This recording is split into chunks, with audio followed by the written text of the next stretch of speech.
안녕하세요. 김광삼 찡구TV 김광삼 변호사입니다.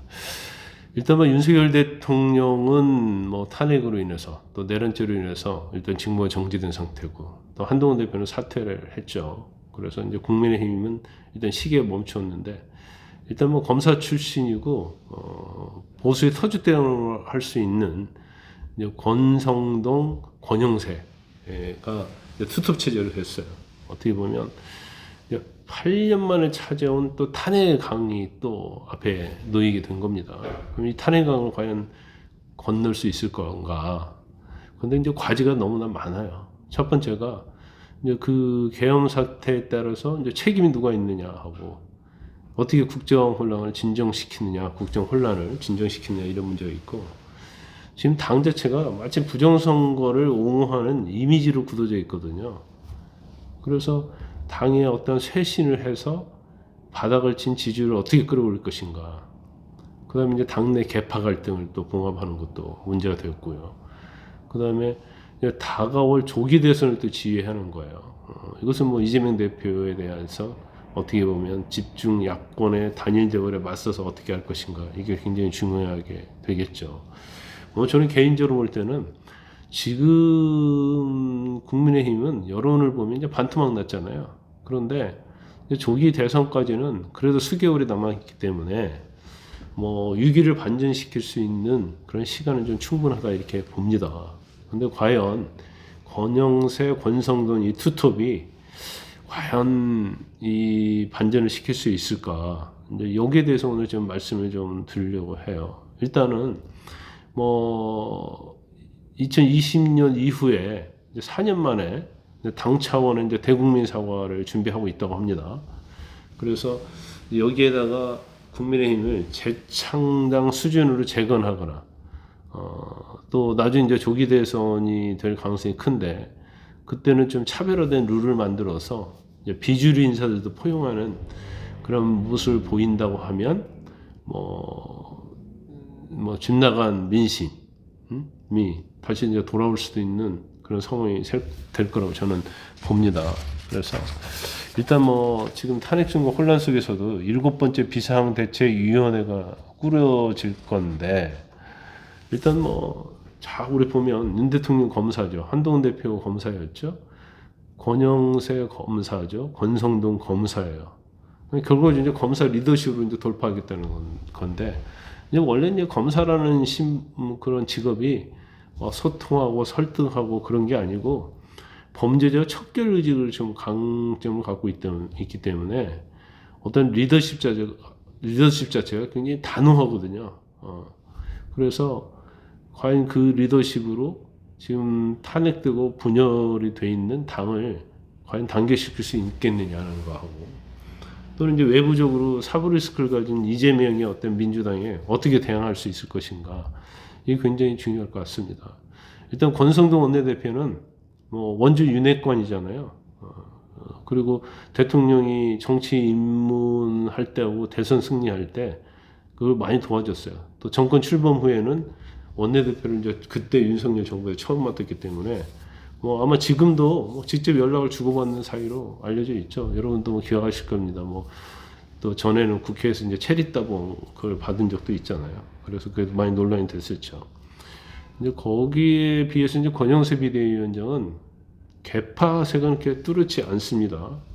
대통령하고는 검찰 선후배지만, 일단 당선 이후에는 대통령직 인수위원회 부위원장 맡았고 초대 통일부 장관 역임을 했어요.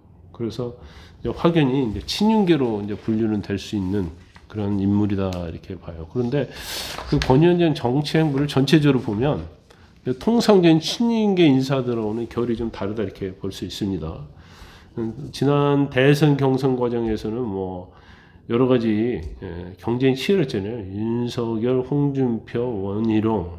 그런데 그때도 특정 후보를 지지하지 않았어요. 중립을 유지를 했습니다. 그리고 이제 경선이 끝난 다음에 윤 대통령의 선대본부장으로 투입이 됐죠. 이분이 제 기억으로는 박근혜 정부 때 그 중국 대사를 역임을 했잖아요. 그래서 이제 친중국파로 알려져 있기도 합니다. 그런데 이제 윤 대통령 때 통일부 장관을 했는데, 그때 물러난 이유가 윤 대통령이 눈밖에 벗어난 게 아니냐. 윤 대통령은 상당히 이제 중국에 대해서는 이제 한미일 동맹 강조를 하면서 중국에 대해서는 그렇게 우호적인 입장을 취하지 않았거든요. 그래서 그때 뭐 통일부 장관 그만둘 때도 뭐 윤 대통령이 눈밖에 벗어난 거 아니냐 이렇게 소문이 좀 있었어요. 사실인지 아닌지는 모르겠습니다. 일단 뭐 지금의 어떤 형태를 보면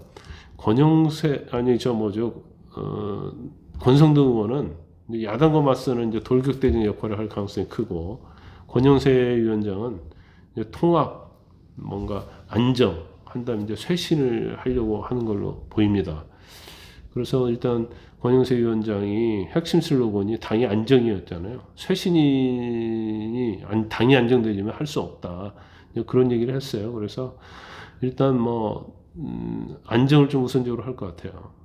그리고 이제 비상계엄 사태와 관련해서도 좀 전향적인 태도로 접근을 하고 있다 이렇게 볼 수 있고, 아마 이르면 12월 30일 날 대국민 사과를 통해서 집권 여당으로서 책임이 있고 또 윤 대통령 오판에 대한 내용도 뭐 언급할 예정이라고 합니다. 그래서 국민의 마음이 풀릴 때까지 사과가 필요하다면 계속 사과를 하겠다. 뭐 이런 모습을 보이기 있기 때문에 이런 것들이 민심을 되돌리는데 얼마나 영향을 미칠지는 좀 봐야 할 것 같아요. 그리고 일단 통합을 하겠다고 하는데 통합 메시지의 첫 단추는 무엇일까? 제가 볼 때는 비대위원을 어떻게 인선하는 것이 중요할 거라고 봅니다. 일단 권성동 의원이 친윤 중에 친윤이고, 권영세 의원도 비대위원장도 친윤이잖아요. 친윤 투톱이 되는 거예요. 그래서 일단 비윤계랄지 친한계랄지 이런 사람들을 등용할 가능성도 배제할 수 없다 이렇게 봅니다. 그리고 이제 가장 중요한 것이 바로 조기 대선이죠. 만약에 헌법재판소에서 탄핵이 인용이 돼가지고 조기 대선이 현실화되면 이제 플랜 B도 필요합니다. 그럼 이제 경선판을 이제 새롭게 짜야 하는 거예요. 그러면 사실 민주당에 있어서는 대권 후보가 이재명 한 명밖에 없어요. 거기에 비해서 상당히 국민의힘 내부에서는 대권 후보가 풍부하다. 뭐 한동훈 전 대표랄지 오세훈 시장이랄지 뭐 요즘 뭐 홍준표 시장이 아주 뭐 열렬하게 또 많이 메시지를 내고 있잖아요. 그런 걸 보면 민주당에 비해서는 굉장히 다양성이 있고, 여기서 어떻게 경선판을 룰을 짜느냐에 따라서 누구에게 유리하고 불리하고, 또 경우에 따라서는 비주류 측은 굉장히 불리할 수 있거든요. 유승민 의원도 예를 나온다고 한다면, 그런데 불리하게 짜면 또 경선 룰에 대한 공정성 이런 것들이 또 굉장히 많이 논란이 될 거예요. 그래서 이런 것들을 어떻게 짤 것인가.